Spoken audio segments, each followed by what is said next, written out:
द्वारा विस्तृत पूछताछ की गई। इनके द्वारा बताया गया कि जो इनके जीजा हैं, इनसे इनकी सिस्टर के संबंध ठीक नहीं थे। पिछले कई सालों से जो ये मृतक हैं, उन पे आरोप लगाया गया है उनकी पत्नी द्वारा कि उनका शारीरिक और मानसिक उत्पीड़न करते थे, और अन्य कतिपय आरोप कई अन्य महिलाओं को लेकर उनके द्वारा लगाए गए, जिसके संबंध में लगातार घर में तनाव रहता था।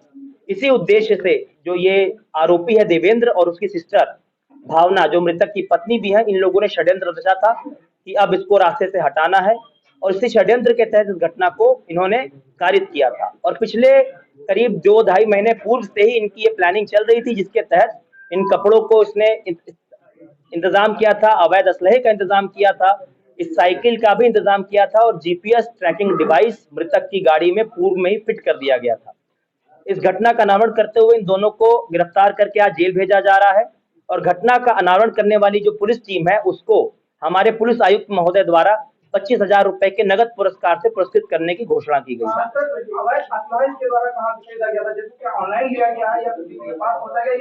ऐसा इस आरोपी द्वारा बताया गया है कि ऑनलाइन इसने सर्च किया था और यूट्यूब पे उसे कुछ नंबर मिले थे।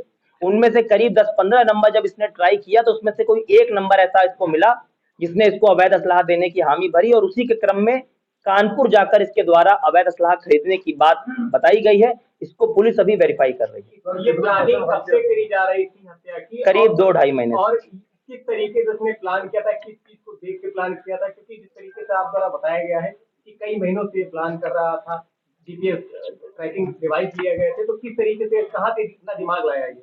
देखिए, जैसा कि मैंने बताया, ये जो मुख्य आरोपी है, ये पढ़ा लिखा है, इसने बीटेक कर रखा है। बीटेक के बाद तैयारी करते हुए इसने बैंक पीओ की परीक्षा क्लियर की और 3-4 साल लगभग बैंक पीओ की जॉब की है। उसके बाद बैंक पीओ की जॉब इसने यूपीएससी की प्रिपरेशन के लिए छोड़ दी थी। तो ये काफ़ी पढ़ा लिखा है, समझदार है, बहुत ही शार्प माइंड से इसने इस पूरी प्लानिंग को अंजाम दिया। करीब 2-2.5 महीने पहले से इसकी पूरी तैयारी शुरू हो चुकी थी, और अवैध असलहा भी इसने खरीदा, साइकिल भी खरीदी।